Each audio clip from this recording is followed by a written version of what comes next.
2022. Putem să începem? Da, păi începeți dumneavoastră. Păi începem, dar nu Păi ce, mă? toată lumea. Nelămurică nu vine acum.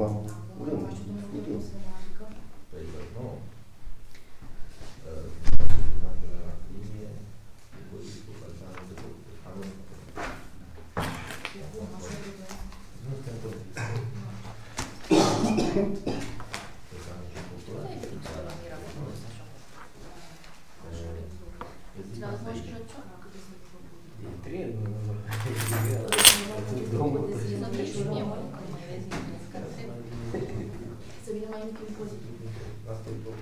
Domnul Zota, suntem gata cu... Acum nu aduce în clasă. Da. E n-are secretar la comisie? Nu știu. E comisie redusă? Cine era secretarul dumneavoastră? Domnul Vici. Și de ce nu-l pune să scrie? Am pus să scrie. Păi nu l-ați învățat să scrie, bă, domnul Vici? Doamne, dar am o plăcere să-i văd ce ne-am avut. Dați-mi astea ca să putem începe aici, că n-am... Ce face la domnul? Să-i văd pe ăștia pe care i-am învățat carte, să-i văd scriind. Nu am fost la Roză. Și ala doamna. Era clar, dar nu.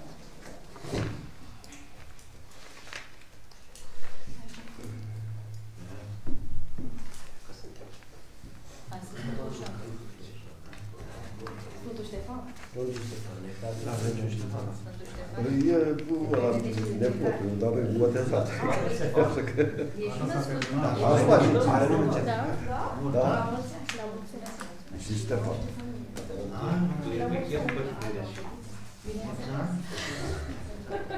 Cu o plecare.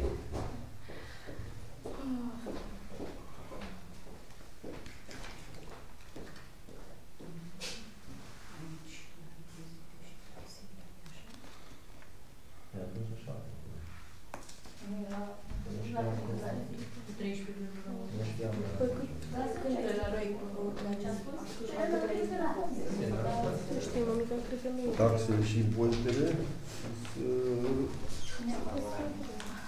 la punctul 2. La primul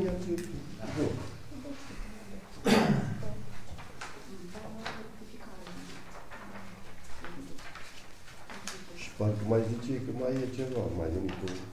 Da, a venit o publicare în monitorul oficial a unei sume din fondul de rezervă de 200.000 de lei alocați pentru comunalitate. Da.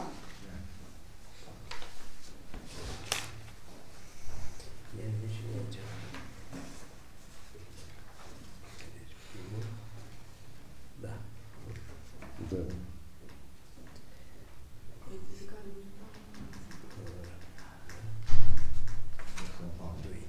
Aici să vedem ce favorabil. Da. Așa.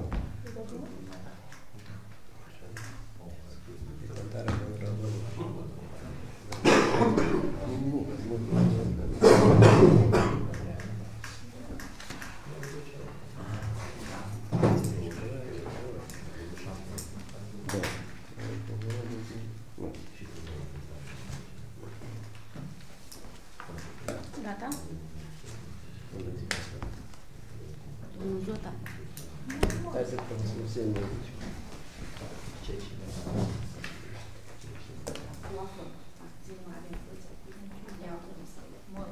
Mâine vor să faci. Mâine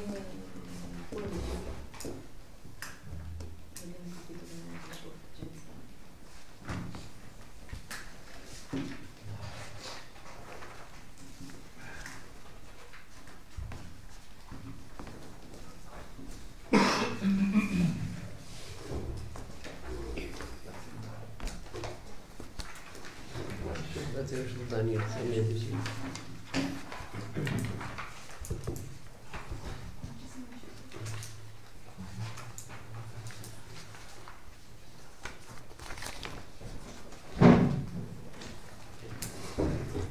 Așa, deci putem începe. Toată lumea prezentă. Vă rugăm să faceți propuneri pentru alegerea președintelui de ședință. Domnul Gher. Domnul viceprimar Marcian Marian. fiecare consilier cred că are și obligația să fie președinte ședință. Am fost, care n-a fost, să poftească singur. Domnul Dobrut. Mai erați cu... Pe da, tot aia. Aha. Tot aia o avea și eu. Alte propuneri nu mai sunt? Întreabă și eu. Online aveți propuneri pentru alegerea președintelui de ședință? Eu nu-s Bogdan. Da. N-am niciun putut. Îmi promit că sunt la urmă la ședință. Poftim? Bogdan, unde a văzut și eu, și Bogdan, n-am cum să-l pui acum. Deci nu sunt propuneri? Nu sunt propuneri din online? Supunem la vot. Da, altă propunere nu mai e.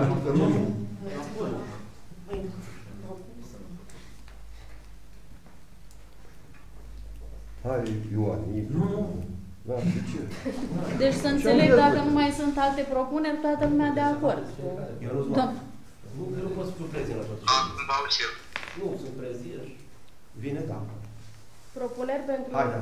alegerea președintelui de Da. ședință? Nu am nicio problemă. Da. Nu pot să fiu chiar afară, după asta nu pot să... Nu este. Nu este prezent. nu va sincroniza. Am înțeles ședința. Domnul Zotărin, El are văzut, știu ce. și dacă mai faci și nu mai aveți voie? Ba da. Pentru legislatură. Nu prea. Deci să înțeleg, mai face cineva propunere sau sunt doar discuții? Ca să notăm aici, să supunem la vot.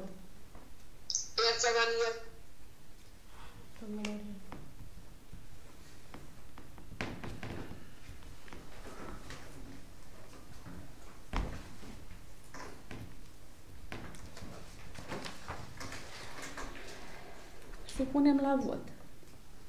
Domnul vice. Dacă are făcut așa fără, să pune la vot. Dragoste cu Sila nu face. Păi și cum? Și președinte de ședință cine? Câteodată... Ai un argument la așa ceva? Haideți să-l punem pe doamne, și așa. N-ai văzut cum am categorisești, deci te-am... Haideți, pe doamne. Deci Perțea Daniel Vasil. Haideți, vă doamne. Online, sunteți de acord cu domnul Perțea Daniel, da? Da, da. Bine, mulțumim. Pentru, da. Da. Da, nici tu 3 luni de zile nu mori. Poate nu s-o aglomerat, este extraordinară. Unde scap mai leger? Deci domnul Perțea Daniel Vasile, președintele nostru de ședință. Ia de pe ăla, ca să ai... Că uite, te și pregătesc, știi?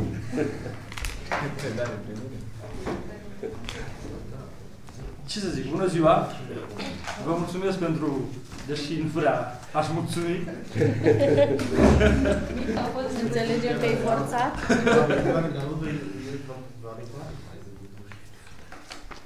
Și începem, da?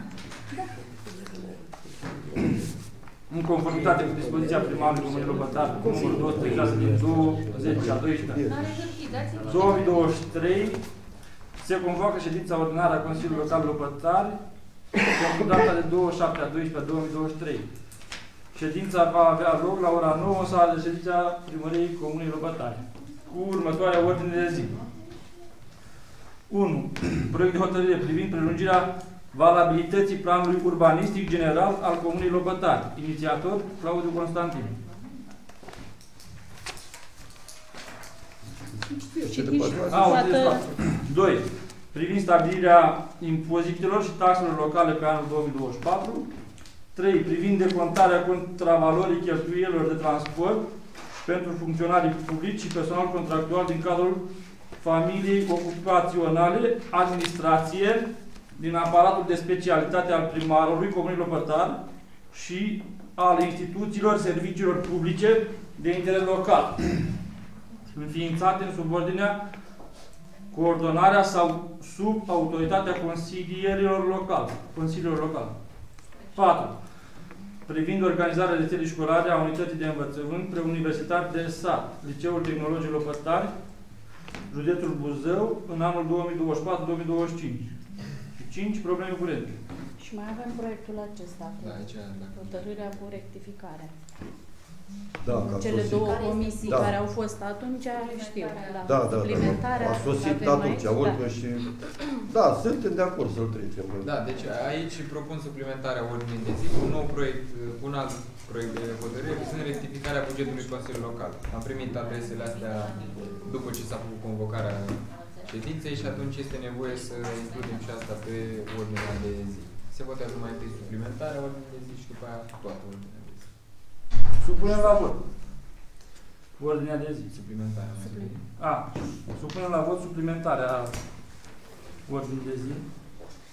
Cine este pentru? Abțineri împotrivă? Online s-a supus la vot suplimentarea ordinii de zi. Cum votați? Pentru. Pentru. Pentru.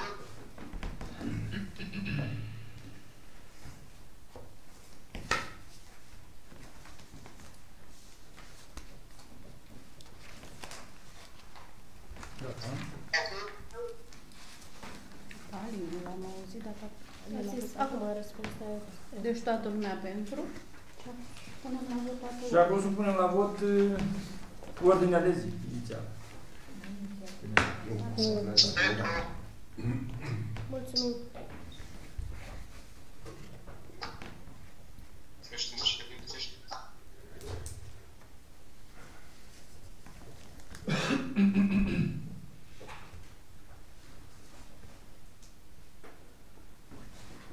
Deci toată lumea pentru. Și avem 3 procese verbale. Deci asta este ordinea. Da, da. Deci asta este 29 11, 11 12, 20 12. Pentru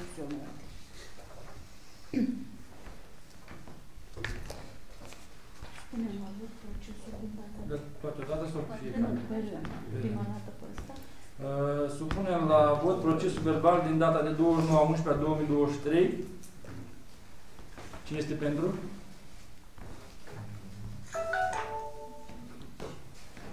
Otilia. Online supunem la vot procesul verbal din data de 29/11. Acum votați.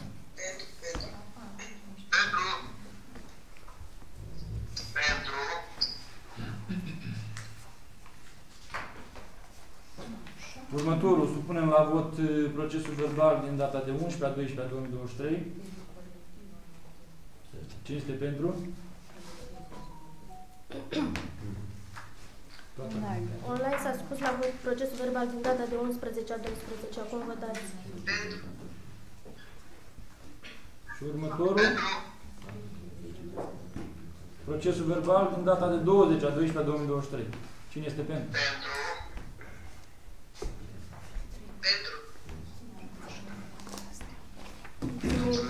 Mulțumim.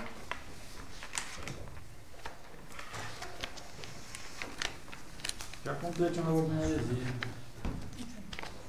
Cu primul proiect de hotărâre privind proiect de hotărâre numărul 76 privind prelungirea valabilității planului urbanistic general al Comunei Lopătari. Dacă aveți... Aș vrea să zic eu câteva cuvinte la sfârșit. Mulțumesc. Așa, planul urbanistic general, așa cum știți, este cartea de identitate a unei comune și reglementează lucruri din sfera urbanismului. Așa cum știți, noi am inițiat reînnoirea acestui plan urbanistic general. Este un proces destul de complex care durează niște ani de zile și implică fonduri consistente. Ca un foarte scurt status, am terminat partea de topografie. Planul urbanistic general cuprinde cam două părți, partea de topografie și partea de proiectare a arhitectură. Am terminat partea de topografie, urmează în anul următor să atacăm și partea de arhitectură. Până când se termină lucrările de la planul urbanistic general și se aprobă prin Consiliul Local, este nevoie de prelungirea unui plan urbanistic general care a expirat. Prin derogare s-a dat și un termen până la care noile planuri urbanistice generale ar trebui aprobate și termenul 31 decembrie 2026. Până când noi o să terminăm lucrările aici, este nevoie să prelungim planul urbanistic general existent. Asta se face, cred, cam în fiecare an. Cred că în fiecare an. Din 2 în 2 Sau ani. din Acum 2 ai în până în 2026. Cu 2024. Da, tot timpul trebuie să existe un PUG în vigoare care reglementează lucruri din urbanism și pe baza căruia se dau și autorizațiile de construcție, de exemplu. Și atunci, prin acest proiect de hotărâre, prelungim valabilitatea planului urbanistic general curent al Comunei Lopătani. Altcineva? Supunem la vot? Da. Proiect de hotărâre. Cine este pentru? Online s-a supus la vot proiectul de hotărâre privind prelungirea PUG-ului.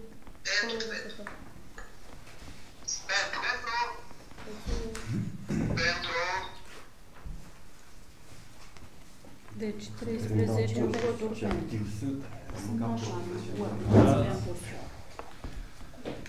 Următorul proiect de hotărâre, numărul 75, privind stabilirea impozitelor și taxelor locale pe anul 2024. Dăm cuvântul, domnul Sănar. Mulțumesc. Ca în fiecare an, este nevoie ca până la finalul anului să emitem o hotărâre care reglementează impozitele și taxele locale pentru anul fiscal următor. La fel ca în fiecare an, toată grila de taxe și impozite trebuie ajustată cu rata inflației stabilită de BNR. Anul acesta este o rată a inflației destul de mare, dar asta este inflația, 13,8%, dacă mi-aduc bine aminte. Au fost ajustate aceste taxe și impozite cu această rată a inflației. În rest, nu am procedat la mărirea niciunei alte taxe. 13,8% este o mărire consistentă datorată ratei inflației. Și atunci nu a fost cazul să mai intervenim, să mai creștem alte impozite și alte taxe. A fost o discuție aici între colegi vis-a-vis de taxa de urgență pentru eliberarea unor documente.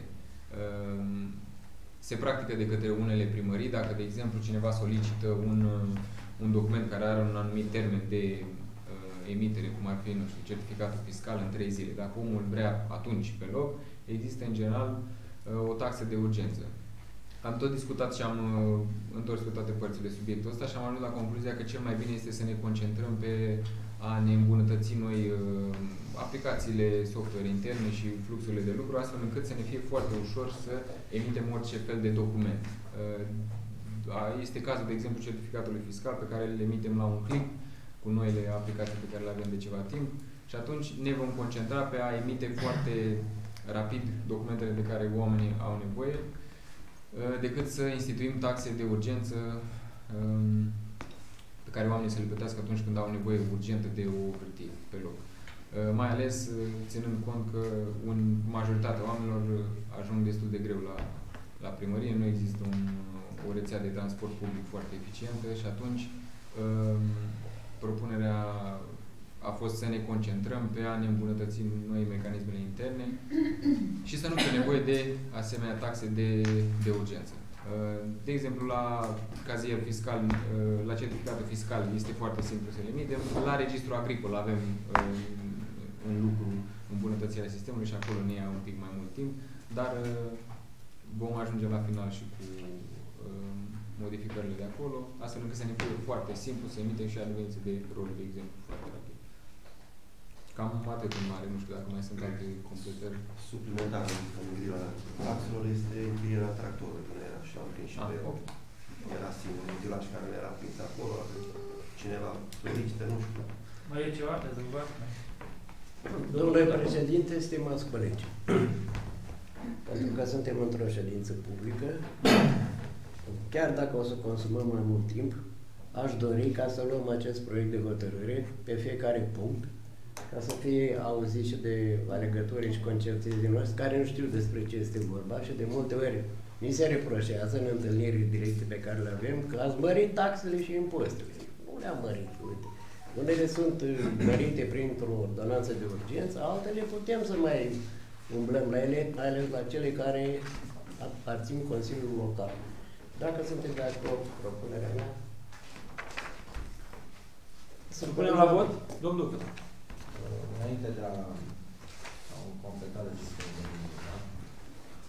aș Aș vrea să vin cu o propunere pe Consiliul Local. Având în vedere că impactul creșterii taxelor și impozitelor locale este destul de semnificativ în aplicarea acestui proiect de 13,8%, care este cea mai mare din ultimii 6-7 ani, dacă nu mă înșel. Poate de anul 2021 este o creștere de aproape de 3 ori. Având în vedere că și în anul care urmează vor urma iar cu creșteri de prețuri și de atât la utilități și la toate necesitățile pe care fiecare cetățean al comunei le va resimți, știind că este obligatorie aplicarea acestei ajustări a taxelor și impozitelor cu rata inflației, propunerea mea este pentru a diminua puțin impactul asupra bugetului fiecărei familii, este să reducem puțin cota de impozitare asupra valorilor la clădirile rezidențiale și terenuri. Celelalte urmând să fie menținute, că nu sunt creșteri foarte importante. Impactul cel mai mare este pe impozitul pe clădiri și impozitul pe teren. Și propunerea ar fi ca noi, în acest proiect, este propusă o cotă de 1,3%, de exemplu, la clădirile rezidențiale și să o diminuăm la 1,23%, deci o reducere de 0,07 și care ar duce la o creștere de numai 7% a impozitului pe clădiri și pe terenul pentru următorul an. Totodată, în codul fiscal, acolo spune că noi aceste proceduri trebuie să le facem până în luna aprilie a anului. Deci, ca să anul aprilie, trebuia până acum să stabilim aceste cote, pentru că trebuia supuse și, asta în legătură cu chestiunea domnului Dota, trebuia pusă pe site, ca și cetățeanul să poată să aibă posibilitatea să-și exprime un punct de vedere și să ia la cunoștință despre toate modificările de taxe și impozite. Deci asta este propunerea mea și vă rog să o discutați și să o supunem. Deci ar fi la impozitele, în curent să ne fut 1,3 și ar fi 1,23. Iar la terenul era totul la terenul era prevenit.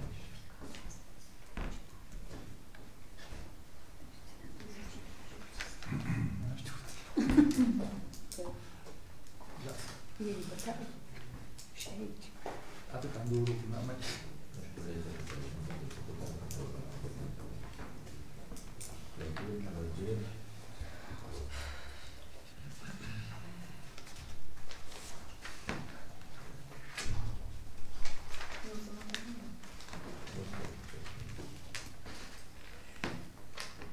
Capitolul 3.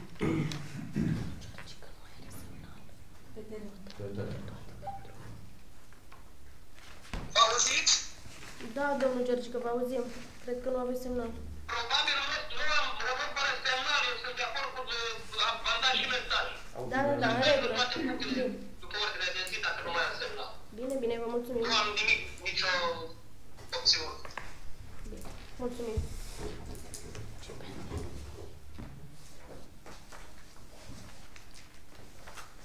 La terenul mai să reducem cost, să reducem pentru că calculul se face prin normatirea suprafeței terenului cu suma corespunzătoare și suma corespunzătoare să o reducem cu 0,07.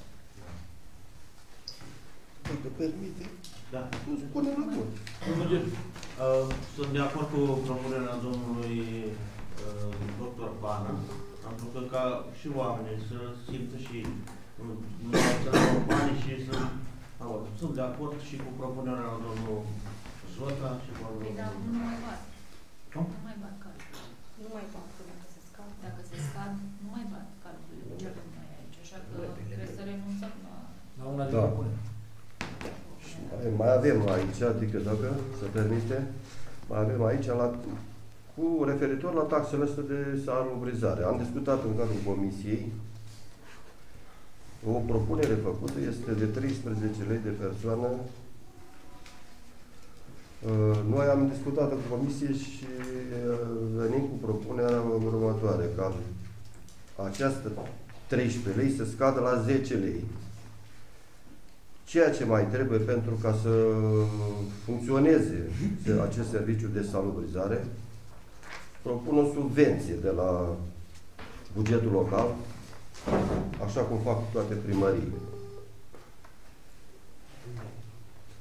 Asta până nu mai dăm noi cu presupus, astfel încât când să faci un contract pentru salubrizare, să treci omului prețul, să știi ce este. Iar anul următor, dacă ieșim mai bine, scade subvenția sau prețul.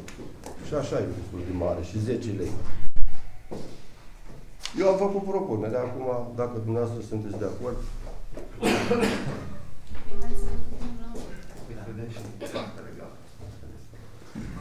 Supunem la vot propunerea domnului doctor, nu? Așa. Întotdeauna reducerea unor taxe sau a unor impozite este binevenită pentru cetățeanul de rând. Însă vă rog să luați în calcul că, în general, impozitul pe terenuri în România față de alte state este destul de jos. Bineînțeles că luăm în calcul și valoarea salariilor și a... 2 secunde să termin și eu. În primul și în primul rând, omul are nevoie de acces și facilități la terenurile alea. Putem să ducem valoarea la 1 leu pe hectar. Dacă omul nu are facilități făcute de primărie, cu ce bani? Taxe și impozite, este cam degeaba. Adică valoarea terenului, degeaba ai impozitul pe el mic, pentru că valoarea lui este scăzută, că nu ai facilități acolo. Deci, în general, trebuie să ne concentrăm pe gradul de încasare al taxelor și impozitelor, pe predictibilitate și pe a crea facilități. Facilități pe care n-ai cum să le creezi dacă nu ai bani să lucrezi la ele. Asta e doar ca o mică mențiune. Bineînțeles că Consiliul Local poate să decidă creșteri, scăderi de taxe și impozite, dar ar trebui să primeze și principiul ăsta al responsabilității. Adică trebuie să gândim mai departe de a seta 2 lei, 3 lei, 5 lei. Trebuie să vedem și implicațiile acelor lei. Taxa de salubrizare este stabilită prin contract. Am mai avut discuții pe subiectul ăsta. Nu știu dacă este nevoie să punem taxa de salubrizare în tabloul de taxe și impozite. Taxa omului sau tariful, că despre tarif vorbim, tariful omului este prin contract, se modifică prin adițional în fiecare caz în parte. Când se propune un anumit tarif, el ar trebui fundamentat. La fel ca și la impozitul pe case sau pe terenuri, ar trebui să explicăm de ce considerăm noi că 10 lei, 9 lei, 12 lei este mai bun decât un tarif mai mare sau mai potrivit. Pentru că pe baza lui se fac niște calcule pe buget. Există un buget al serviciului unde dacă umbli la venituri, trebuie să umbli și la cheltuieli. Nu-i de ajuns să zici, domnule, nu mai luăm 13 lei, doar niște exemple. 13 lei luăm 10 lei. Trebuie să te duci în partea de cheltuieli să zici, ok, ce reducem de aici? Pentru că nu mai stăm pe aceleași venituri. Adică recomandarea mea este să nu punem niște numere pe masă și să gândim dincolo de ele, pentru că ele au implicații. Ce hotărâm aici are o implicație asupra vieții oamenilor din comun. Și atunci, dacă venim cu o propunere, foarte bine, asta e scopul aici, dar ea trebuie fundamentată și dusă până la capăt. Dacă intrăm în venituri, haideți să intrăm și în cheltuieli să vedem ce tăiem de acolo sau ce reducem de acolo. Iar vis-a-vis de subvenție, vă recomand să specificați și baza legală pe care noi aplicăm subvențiile astea, orice ar însemna ele pentru serviciul de salubrizare. Ca să nu ne trezim cu adrese de la prefectură sau de mai știu unde. Da, nici la alte comune nu să știi. Alte comune nu e un argument. Da, n-am întrebat pe primarul la Ciugut dacă el face ca noi sau nu. Asta îmi cer scuze. Scuzele sunt acceptate. Da. Dincolo de asta, rămân valabil principiul responsabilității. Ar trebui să ne ducem ideile până la capăt și să le punem pe masa Consiliului Local complete, nu doar frânturi. E simplu pentru oricine să vină cu o propunere. Reducem de la 14 lei la 9 lei. Ok, ce se întâmplă mai departe? Că e important ce se întâmplă mai departe. Cam ce mai supunem la vot? Au completare atâta transatul, tot de principiul responsabilității. Fiecare an bugetul local a fost la sfârșitul anului pe excedent, ceea ce sunt destul de important. Deci bani ar fi pentru a realiza acele obiective pe care dumneavoastră vi le-ați propus, dar care, din păcate, nu s-au realizat. Încă un argument pentru a reduce această cotă este că din anul 2025 va intra altă ordonanță, ordonanța, am înțeles, de urgență dată în 2022, care va modifica modul de stabilire a taxelor și impozitelor atât pe terenuri cât și pe clădiri, la valoarea reală și pe baza notarială. Și atunci vor fi creșteri destul de importante. Într-adevăr, colectăm bani mai mulți la buget dacă aplicăm 13,1%, dar important și ce facem cu ei. Că dacă nu facem nimic și ducem un excedent bugetar din an în an, nu cred că realizăm nimic. Mulțumesc. Legat de asta, nu ușor aici, taxă specială de salubrizare persoane fizice, fără contract salubrizare, 381 de lei, nu, 38 de lei pe lună, persoană pe lună. Pentru persoane juridice fără contract salubrizare, 152 de lei pe lună. Eu consider că aici nu avem bază legală. Ce servicii le-am asigurat acestor cetățeni? Le-au tomberoane, au saci, au loc unde să ducă gunoiul. Deci e bun. Dacă noi asigurăm prin contract aceste condiții, sigur el va face contract. În condițiile astea nu văd că ne vor da judecată. Deci am pus taxa asta la că el nu beneficiază. Mă gândesc la Potecul, la Fondata, la Muchea Ploșteni. Nu știu, întreb. Propunerea mea ar fi să scoatem aceste tarife din acest proiect, pentru că serviciul de stabilizare prin statutul de funcționare trebuie să se autofinanțeze. Într-adevăr, am discutat, cum spunea și domnul primar, s-au discutat niște tarife la început, dar încă nu am aprobat cheltuielile de funcționare, nu? Da. Ședință de Consiliu. Da. Urmând ca celelalte cheltuieli am înțeles că variază în funcție de cantitățile de deșeuri colectate, ceea ce nu putem influența. Și de aceea propun să scoatem aici, pentru că ele sunt prevăzute printr-un contract și vom discuta în cadrul ședinței sau stabilit împreună cu domnul director sau șeful al acestui serviciu, da? Ca să urgenteze încheierea acelor contracte, pentru că asta, orice discuție pornește de la numărul de contracte încheiate. Și promisiunea dânsului a fost că în primele 3 luni, sau chiar și mai repede, va reuși să încheie contractele cu toate persoanele eligibile din această comună și urmând după aceea să stabilim exact dacă acest serviciu se poate autofinanța, dacă există nevoie de ajutor și ce formă se poate da acel ajutor și de aceea propun ca aceste taxe să fie scoase din acest proiect de hotărâre. Supunem la vot propunerea domnului doctor? Care liniile care? Recomandarea mea... Asta cu scoaterea taxelor. Dar recomandarea mea este să faceți amendamente pentru fiecare modificare sau, nu știu, ajustare. Dacă se aprobă, vreau să spun și eu ceva, nu știu dacă... Deci sunt mai multe modificări pe proiectul ăsta. În spate este un tablou. Eu înțeleg că dacă modificăm de la 1.30 la 1.23, cumva ar trebui se schimbă tabloul și amendamentul trebuie făcut de așa natură. Ați văzut că am mai avut și altele. Capitolul, deci o să fie un amendament cât tot tabloul ăla. Nu mai se potrivește niciun. Să cheamă Pancuța. A plecat acum. Da. Dar ca să știm ce plus aici, să zic, capitolul de asta mă uitam, la 9.1, taxa de salubrizare. Este o singură, așa, cu 3 persoane fizice, nu știu ce taxă. Da. Dar referitor cu 1.23 ăla și cu ce am mai zis noi, înțeleg că trebuie modificat tot. Stai să vină și Ancuța, să vedem cum... Dacă noi scoatem taxa de salubrizare, cea de 13 care e propus de aici, de care Consiliul, afectează în activitatea serviciului de salubrizare? Nu știu. Deci când ați trecut-o acolo... Nu, asta afectează. Nu afectează. Ce? Deci sunt mai multe propuneri pe proiectul cu impozite și taxe.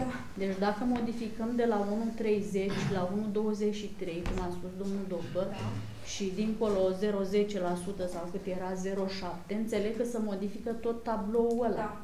Da, dar trebuie, dacă facem amendament, cum? Se generează, da. Cum spuneai tu. Se generează, da. avem un Excel. Deci conform...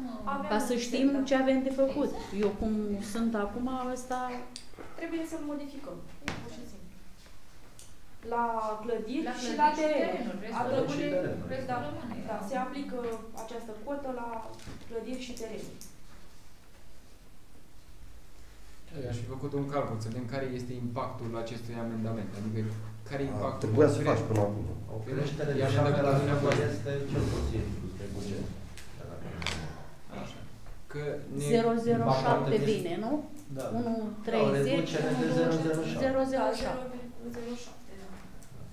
Și acum avem acolo tablou estimativ, dar na, la fiecare în parte... Unde este să modifică automat, dacă aveți în Excel. Da, avem un Excel, da.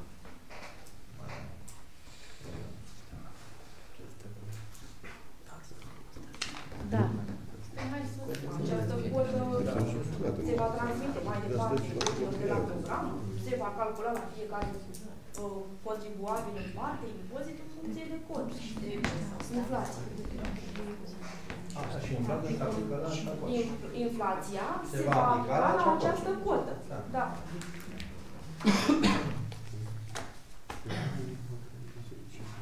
Inflația rămâne 13,8, așa. Da.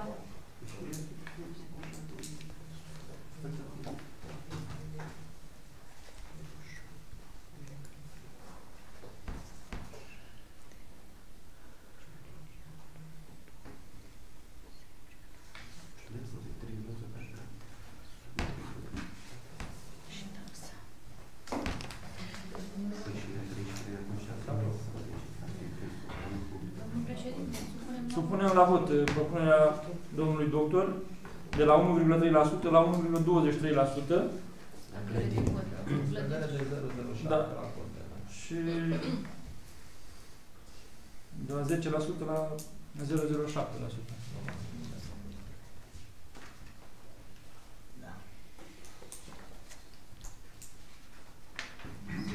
La terenul este cea din tabel, da? Deci aplică o milioane de 0,07 valoare din tabel, nu?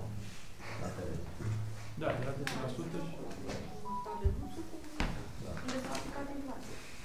Deci eu am pus pe capitole. Prima este la capitolul 5, al doilea articolul 7, alineatul 2, că trebuie să le luăm pe fiecare în parte. Da. Deci prima propunere. Cine este pentru?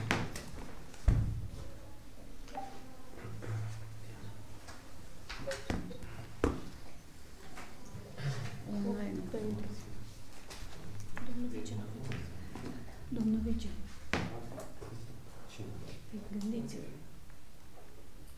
Online s-a supus la vot prima propunere a domnului doctor, reducerea cotei pe terenuri și clădiri de la 1,7%.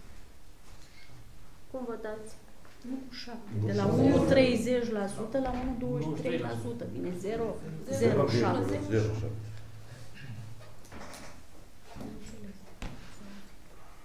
Cum votați?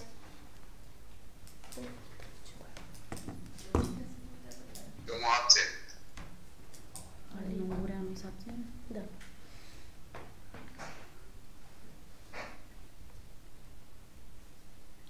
Mă abțin. Mai trebuie 8 plus 1. Votez pentru. Abținere. Deci 10 pentru, 3 abține.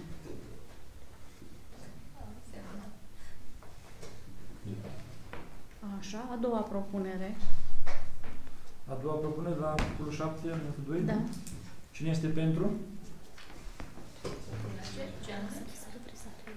De la... Mai e până la dată. Pentru terenuri? Da. E tot clădire la articolul 7. Păi da, a zis că de la 10% eu așa mi-am notat. Articolul 7 e tot clădire. Da, la 7%, dar sunt două chestii diferite, două capitole diferite. Tot 1,12. Trebuiau votate la un loc.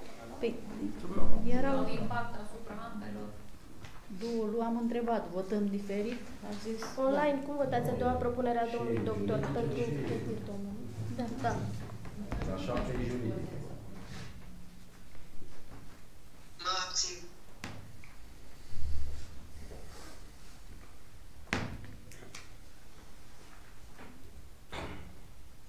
Deci ei se înțeleg la fel, 8 plus 1, 9, Da. cu Georgică, așa, Le 10 pentru. n-au votat toți online.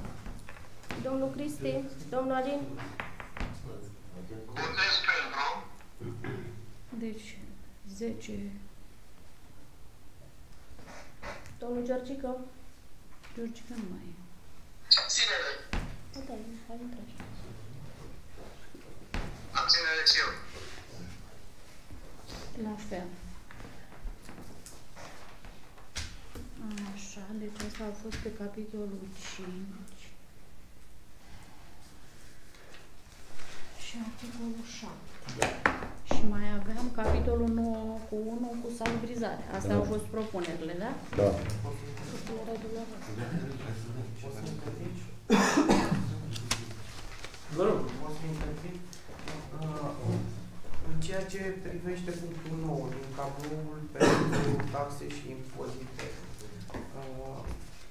aș dori să vă spun că acea taxă propusă de 13 lei pe persoană nu se stabilește aici, întrucât serviciul de salubrizare a fost delegat.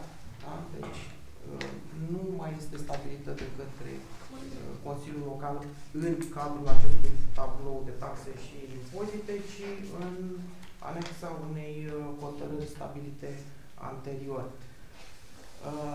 La fel, taxa pentru persoane fizice și juridice de nesalubrizare este stabilită în altă hotărâre. Aici, într-adevăr, aici trebuie să fie această prevedere, pentru că în momentul în care serviciul a fost delegat, prevederile legii 101 pe 2006, ceea ce privește salubrizarea localităților, Consiliul Local și-a asumat aceste prevederi.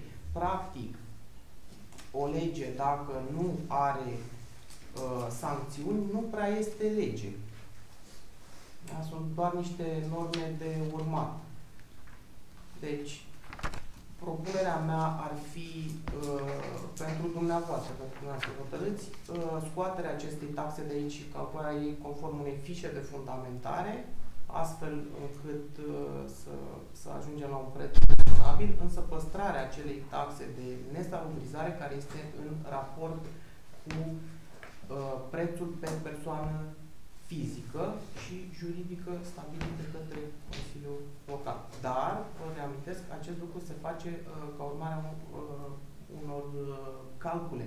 Adică nu puteți să stabiliți că este atât, pentru că trebuie să demonstrăm de ce este atât și nu mai mult sau mai puțin. Așa. Și noi am zis-o, discutăm tot așa și așa va trebui să mai fie o ședință când nu fie de autorizare. Când nu veni. Ce e pentru serviciul de salubrizare. E? Și am zis că discutăm. Astfel încât să discutăm și cu dumneavoastră și în ceea ce privește contractele. Haideți să discutăm la alte... Da. Discutăm la alte puncte. Stau să scoateți de aici și rămân să mai discutăm. Da. Altcineva? Alte propuneri?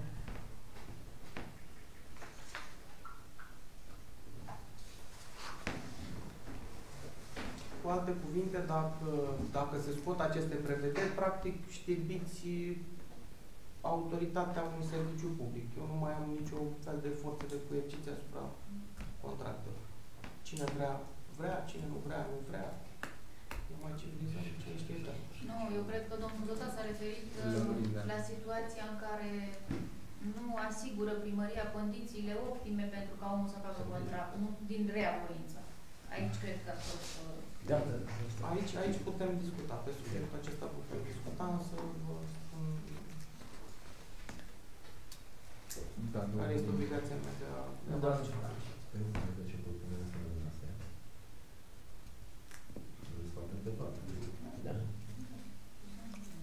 A fost o discuție odată de la 13 lei la 10 lei de modificare și odată de excludere. Așa. Dar ședința anterioară a prins tarifele funcționează de 7 lei 90. Acum de ce să mai primim pe 13 lei? Că nu înțeleg. Prinde două hotărâri, două prețuri diferite. Noi am mai făcut o hotărâre. contract. Nu, dar am avut o ședință cu Consiliul Local în care m-a aprobat prețul de 7,90 lei sau cât a fost. Da, 7,90 Și acum cei 13 lei ce reprezintă? Dați-mi. Deci, domnul primar, aș vrea adăugat. Așa. Deci cheltuielile serviciului de funcționare au făcut obiectul mai multor hotărâri de Consiliul Local.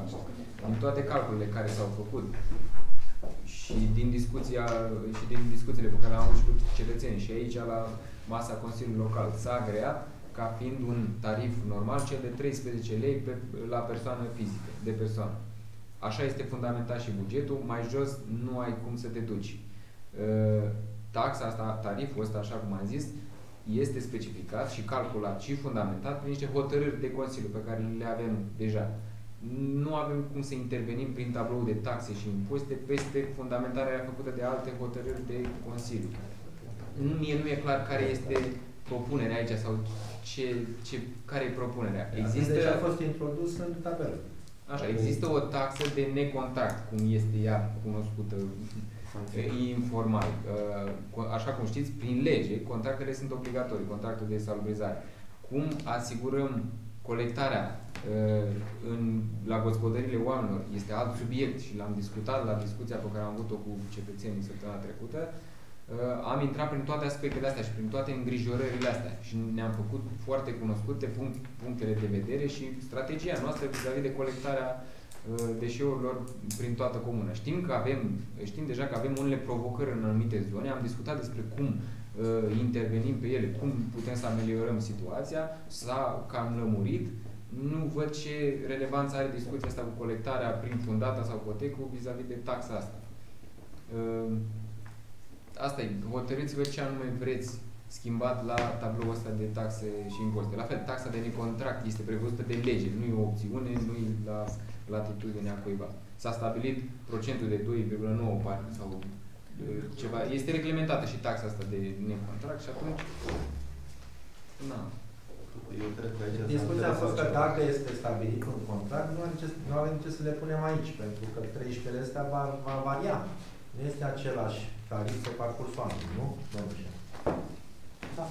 Va varia. Dacă noi îi punem 13 lei, deci automat el va trebui să ia 13 lei, că am impus noi prin hotărâri de Consiliu. Deci, atâta timp cât prețul este stipulat, calculat, fundamentat și s-a emis un contract, să rămână pe serviciul de salubrizare prețurile și discutate acolo și să le scoatem de aici. Asta era discuția. Dar nu toate. De salubrizare trebuie să rămână, pentru că potrivit legii, primăria sancționează, iar banii sunt transferați serviciului de salubrizare. Ca și... Da, era vorba de preț și da, se scot celelalte și rămâne taxa specială. Da. Asta e corect așa? Da. Ca să trecem mai departe. Supunem la vot propunerea Deci avem așa, la taxa de salubrizare persoane fizice și persoane juridice. Le scot din... Așa, și rămân în capitolul 9. Eu să notez aici. Rămâne 9 sancțiuni. Da. Sancțiune intră la primărie. Sancțiuni neapărat. E o taxă de nesalubrizare. Sancțiunile sunt tot ghilimele tot o sancțiune.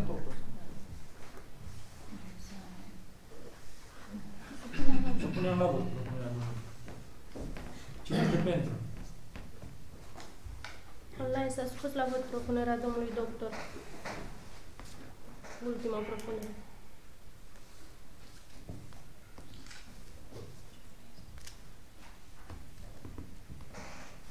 Ne auziți? Pentru.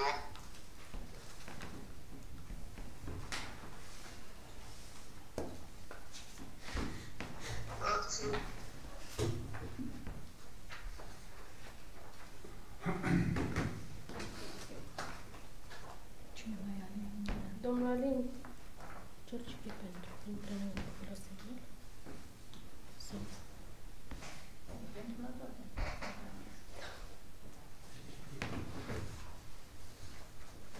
Abținere. Cine era? Cristi Nu, Georgica.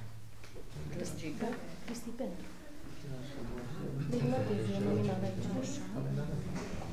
Domnul Alin, cum votați?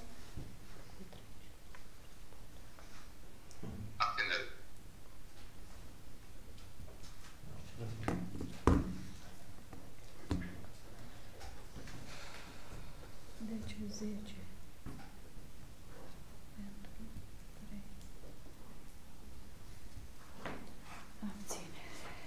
Domnul Luce are ceva de acolo. Da, eu am avut, tot discutat cu domnul Eduard vis-a-vis de taxa asta de stabilizare să se aplice doar pe sectoarele unde se face colectare, nu unde nu ajungem, unde nu putem colecta. Să înțelegi, adică nu se va sancționa cineva noi unde nu ajunge, sau serviciul de stabilizare nu are să colecteze.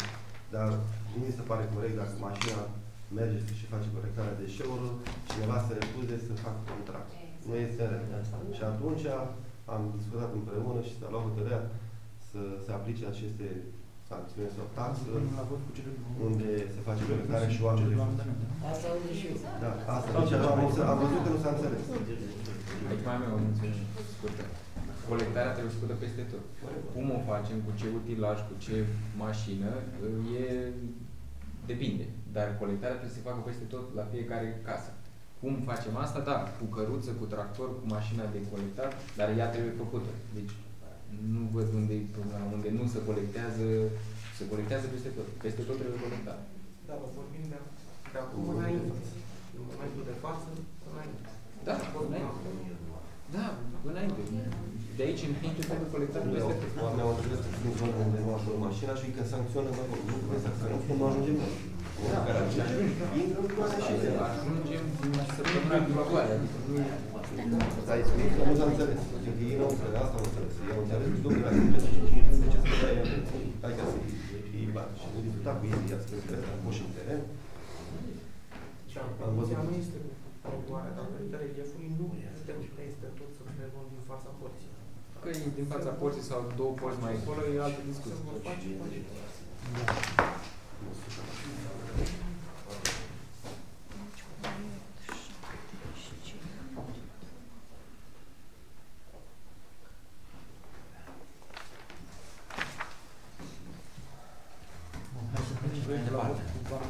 Să trecem mai departe.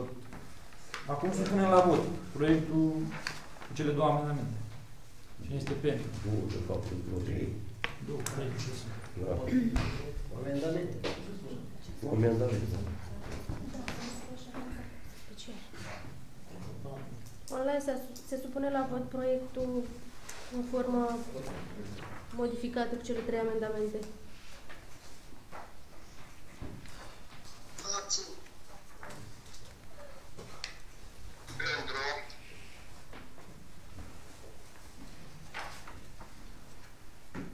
Georgica și... Abținere.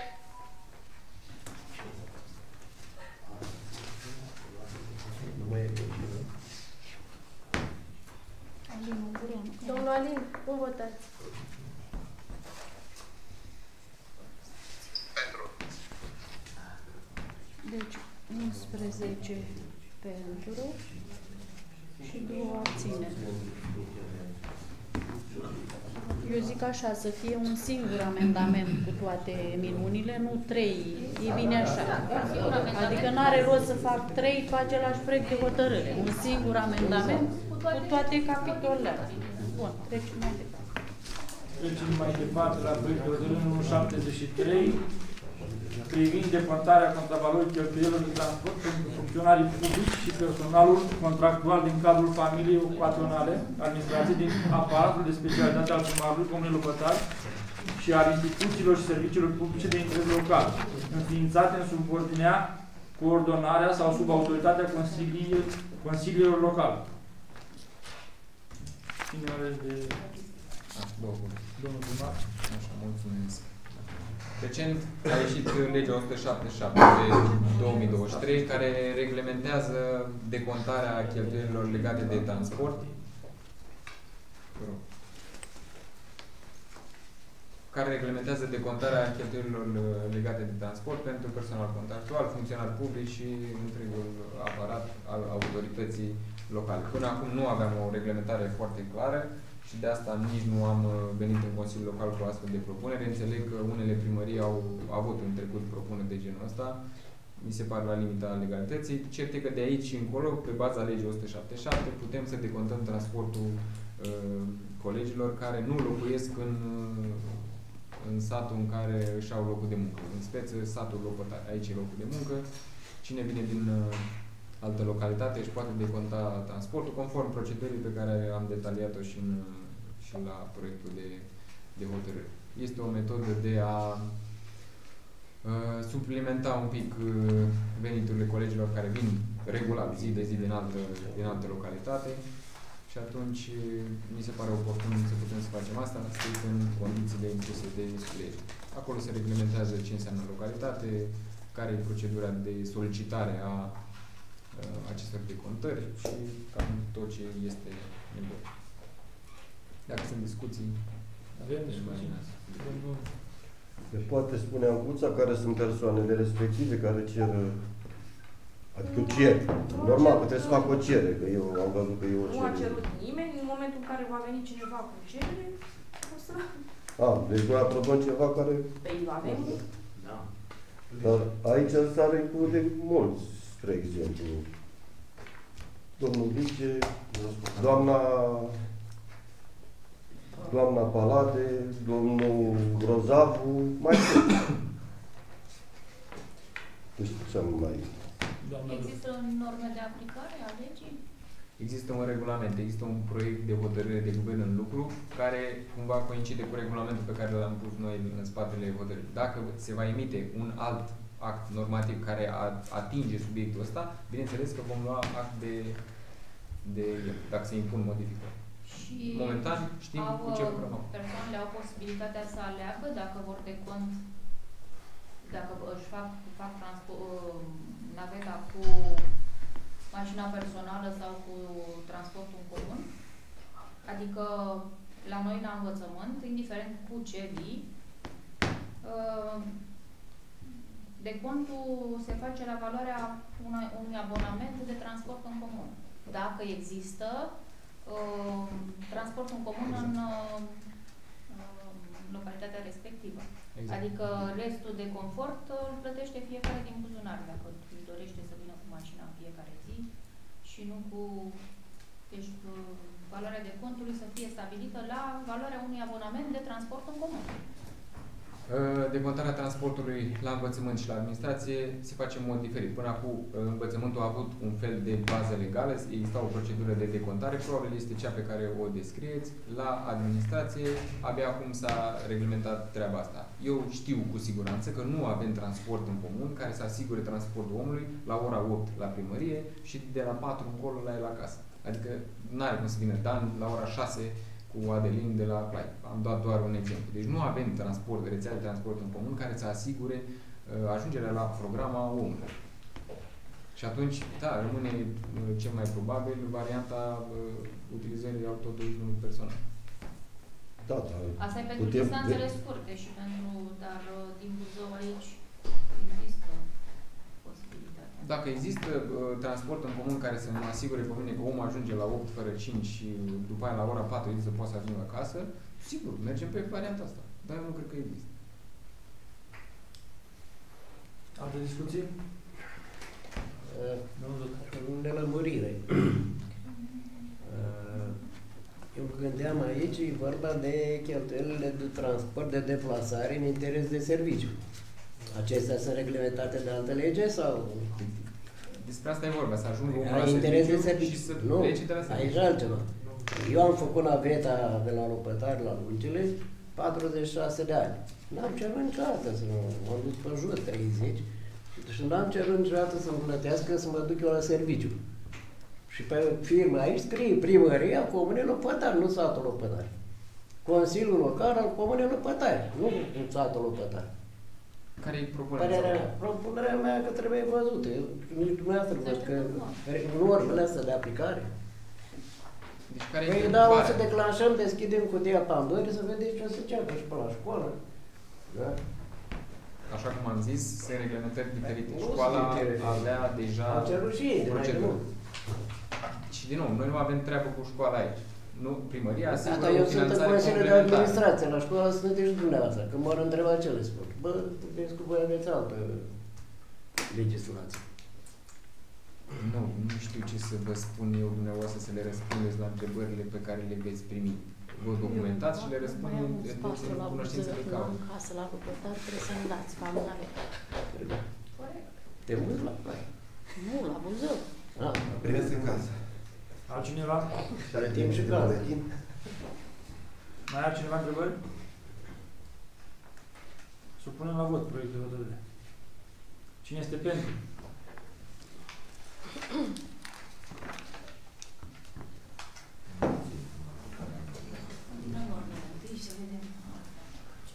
Ce pentru? Abțineri? Abținere este până la apariția normelor, ca să acolo spune clar exact cine beneficiază, cum beneficiază. Pentru? Dar să știți că ăsta nu e un argument de respingere. Este foarte ambigu aici. Împotrivă? Păi haideți să clarificăm. Statul Orice este ambigu, de asta se întâmplă. Online s-a supus la vot proiectul de hotărâre privind decontarea transportului pentru personalul. Pentru nu știu ce. Pentru Maria.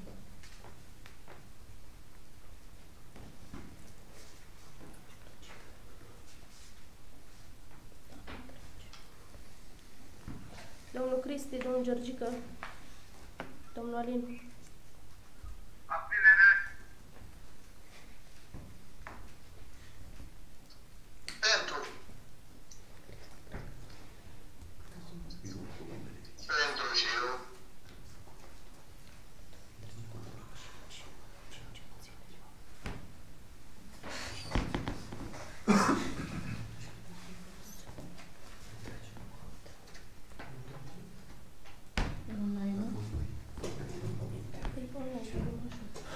Abținerea a fost aici 1, 2, 3, 4, 5, 6, 7, 8. Da, nu 5. Abține. Și 5 pentru.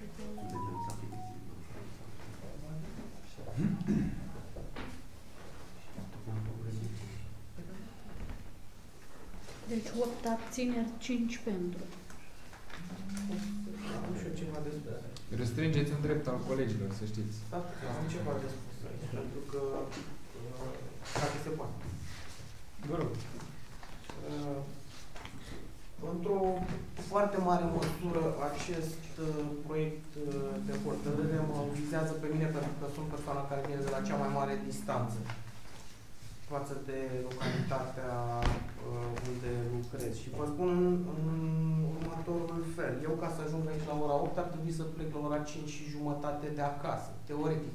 Dacă la 5:30 aș găsi din fața locuinței unde stau, să ajung la gara de sud și să aștept o cursă care să ajungă la 8:30.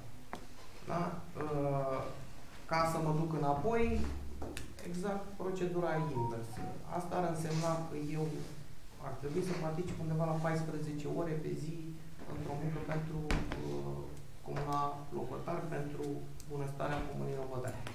În momentul în care am participat la prima ședință a Consiliului Local, în calitate de șef de serviciu, am amintit Consiliului Local că această prevedere era deja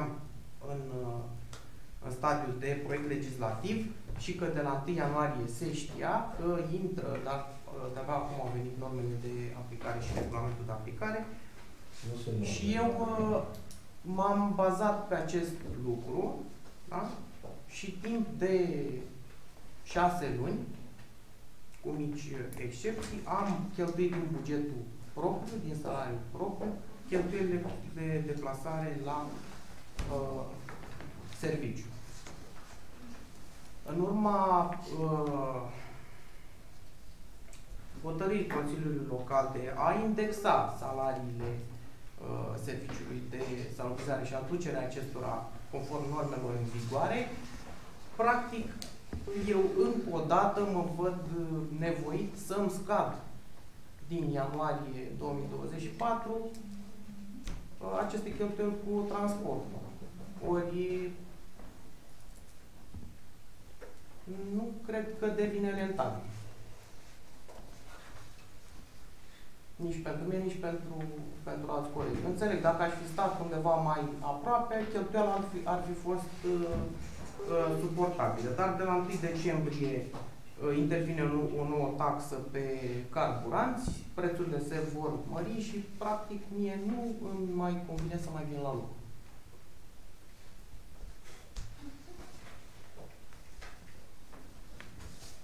Vă rog să aveți acest lucru în vedere, întrucât nu mi se pare că e corect. Da, comentariul doamnei Zota explică foarte bine situația asta. Asta e. Bun, dacă asta este, în cazul ăsta nu știu ce să spun. Urmează să consider poziția mea în cadrul Consiliului Local în ceea ce privește calitatea mea de șef de serviciu. Bun. Trecem mai departe la proiectul de hotărâre numărul 74 privind organizarea rețelei școlare a unității de învățământ pe Universitatea de Stat, Liceul Tehnologic Comunal Lopățarul, județul Buzău, în anul 2024-2025. Deci, la comisie am zis atunci că nu aveam avizul. A venit între timp avizul de la inspectorat, așa cum am făcut proiectul de hotărâre. Deci, dăm cuvântul lui Primar să ne spună ceva despre acest. Da, acest proiect, cam în fiecare an, trebuie aprobată organizarea rețelei școlare pentru următorul an școlar. Singura diferență sau modificare care a apărut între timp este că Liceul Tehnologic nu mai are și partea de, nu va mai avea și partea de liceu, ci doar nivel profesional. În rest, rămân același lucru. Alte discuții? Supunem la vot? Singura problemă, domnule președinte, la ultima ședință de Consiliul de Administrație, domnul Dobrit a fost problema pentru aprobarea postului subnormativ de la grădinița Ploșteni. Nu știm dacă a venit aprobarea respectivă. Nu știu. Asta nu se discută. Asta nu se discută în Consiliul de Administrație. la școală. Cine este pentru?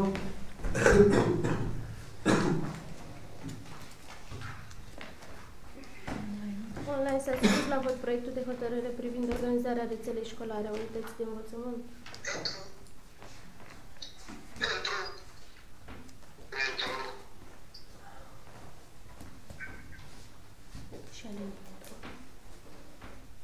Deci proiectul de hotărâre a trecut. Și proiectul de hotărâre numărul 5, probleme curente. Nu, mai este Trecem la următorul proiect de hotărâre numărul 77 privind rectificarea bugetului Consiliului Local Lopătar pe anul 2023. Dăm cuvântul domnului primar. Da, mulțumesc. Așa cum am zis și când am suplimentat ordinea de zi, ne-a venit această sumă de 200.000 de lei. Suntem una dintre cele aproximativ 8 OAT-uri din județul Buzău care au primit sume în această rundă. Din păcate a venit destul de târziu și nu mai avem timp să mai beneficiem anul acesta de ei. Anca trebuie să și prindă în buget și cel mai probabil îl duce în excedent când își face procedurile pentru excedent la final de an. Dar este nevoie să-i prindem în buget. Este un pas formal. Supunem la vot. Cine este pentru?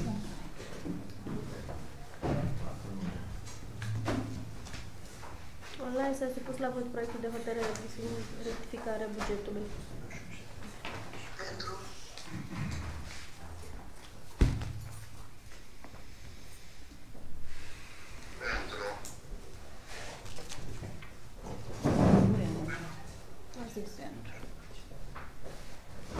La probleme curente, dacă... La probleme curente eu am o cerere cu ajutor de urgență. Petre Viorel pentru Nea Petre Grigore, care a fost stabilit, dar asta este procedura, să trecem prin... Da. Da, eu am o întrebare pentru domnul primar. Domnule primar. Da, domnul Chei. Acum o săptămână sau câteva zile ați făcut o organizare a unui film, nu știu pe undeva, aici, pe Lăbătar, pe Comuna Lăbătar. Da. Foarte bine asta. Dar să dăm și cadouri la niște copii. Puteți să ne spuneți de unde le aveți și cine a cheltuit banii și ați băgat acolo ați băgat și În ăsta scrie primar Comune Lăbădar. Asta e campanie electorală, domn primar. Și anul trecut au fost făcute niște cărți. Da, să vă zic, vă lăsați-mă să vorbesc, nu? Alea s-a curat. Dar de ce l-a scris și Consiliul Local Lăbădar? A scris numai primarul. Pachetele au fost date din sponsorizări. Păi dacă ne puteți și nu am actul de sponsorizare? Poftim? Să ne punem la dispoziție? Ce anume? Actul de sponsorizare. Ce? Actul de Contract. Da, contractul. Este un furnizor care a vrut să ajute copiii din Comuna Lăbădar, care a pus o sumă de 2000 de lei, parcă așa a fost, din care am luat... Cum am venit așa și ăla de unde era? De buzunar? Dacă e firmă, firma are buzunare altfel de buzunare. Și ne puteți spuneți firma? E un furnizor de-al nostru, sigur. Și care a zis să vă semnați dumneavoastră. Da. Vă semnați aici, scrie primarul Comunei Lăbădar, care nu aveți voie să faceți așa la copii la școală. Eu mi-am și eu, am stat și eu 10 ani. Este la Căminul Cultural. Unde? Da. Dar copiii? Au fost la Căminul Cultural. Da? Și erau elevi sau adulți? Mulțumesc. Am cineva. Președinte, mă auziți? Da, vă rog. Dacă nu am nimic de spus la probleme curente, îmi permite să mă retrag de ședință? Sigur că. Vă mulțumesc, o zi bună și sărbători fericite. Sănătate! La fel, domnul Zota. Mulți concetățeni m-au întrebat direct de ce nu s-au emis titluri de proprietate pentru terenuri și pentru păduri. Au mari greutăți pentru dezbaterea succesiunii și unii care vor să vândă nu pot, nu au titlul de proprietate. Nu știu care e situația, n-am știut ce să le răspund. Nu mai sunt în comisia de fond funciar. Vreau să cineva, domnul președinte, domnul secretar, să le dea un răspuns. Eu v-am mai invitat odată să veniți la noi să vedeți cât de grea este procedura referitor la domnul Dogaru, pe care l-am trimis de 10 ori la prefectură și de 10 ori ni l-a trimis înapoi din el motive, dar nicio adresă, adică de fiecare dată să găsește altceva. În prima adresă ceva, în a doua și tot așa. Ca să o luăm. Da, dar chiar vă rog să veniți. Nu e vorba de Dogaru, mai sunt, mai e pompieri. Nu, avem 400 de dosare în lucru făcute pentru titluri de proprietate. Chiar vă rog să veniți să le vedeți. Și au fost trimise la comisia Nu, județeană. pentru că nu este așa simplu. Adică la fiecare dosărier din ăsta trebuie făcut o documentație în spate. Cu tot ce implică, de la reconstituire, punere în posesie, schiță și tot. Le avem în lucru. Între timp s-au schimbat formularele. Adică formularele, declarația și nu știu ce, acum trebuie să o luăm iar de la capăt. Dar eu vă rog să veniți, ca să vă arătăm, să vedeți ce volum de muncă este. Eu cred că am trecut prin astea. Da. Și în situații și mai sunt grele, titluri de proprietate nedate de la legea 18, de când erați dumneavoastră primar. Nu s-a mai reușit să fac. Acum, mai nou, înainte, intra în sarcina comisiei, acum trebuie să-și măsoare omul, adică să vină cu schițele, unii au posibilitate, alții nu. Durează destul de mult. Cum am avut la Dobra, că știți, l-am trimis 7 ori la Comisia Județeană până în sfârșit, dar nici acum n-a venit titlul. Adică cred că mai durează un an de zile până să...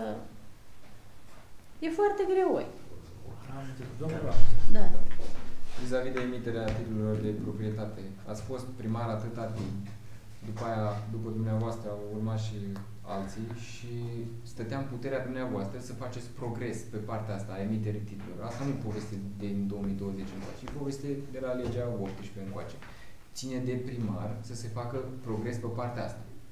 Noi am început să lucrăm la 400 și ceva de documentații pe care trebuie să le facă primăria. Dacă erau făcute până acum, bineînțeles că mergea mai repede emiterea titlurilor. Erau la Comisia Județeană și omul își primea titlul.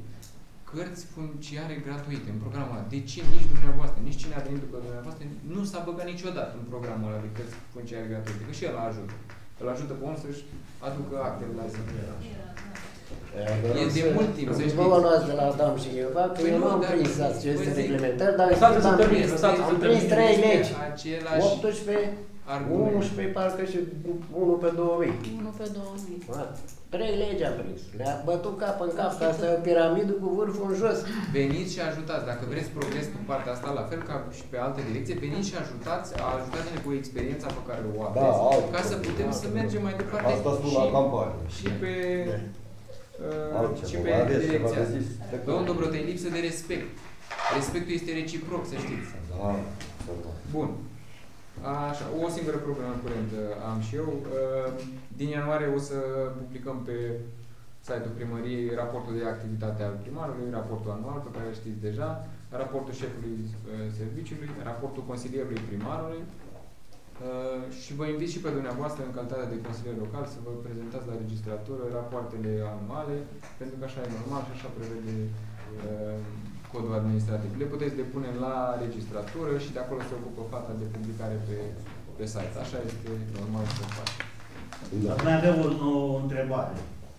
Am înțeles că s-a făcut o 2-3 adrese la prefectură, că sunt procese verbale făcute, dar nesemnate de comisie, Comisia Fondului Funciar. Și s-a făcut adresă cetățeni care m-au întrebat, dar dom'le, dar eu am luat pădurea, s-a luat o primire, dar nu are procesul verbal semnat de comisie, de comisia locală, din care mai este și șeful de opor și asta. Și am înțeles că s-a revenit iar cu adresă și nu vine la prefectură. Aprobare.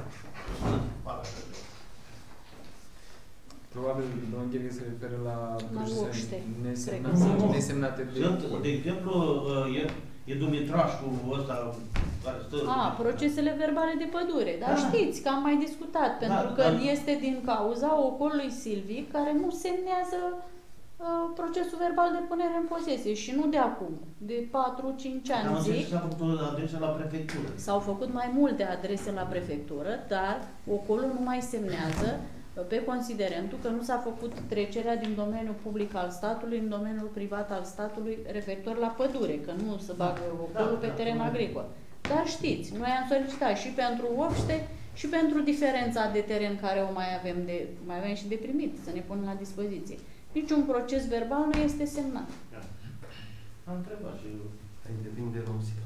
Nu este semnat. Dacă întreb la Consiliul Județean, nu se știe, dacă întreb la prefectură, avem un răspuns, că a solicitat și Vali din partea Obște și noi. Adică ne-au dat un răspuns așa, ca să nu înțelegem nimic și să nu ne ajute cu nimic. Da. Altcineva? Mai sunt probleme? Online aveți probleme curente?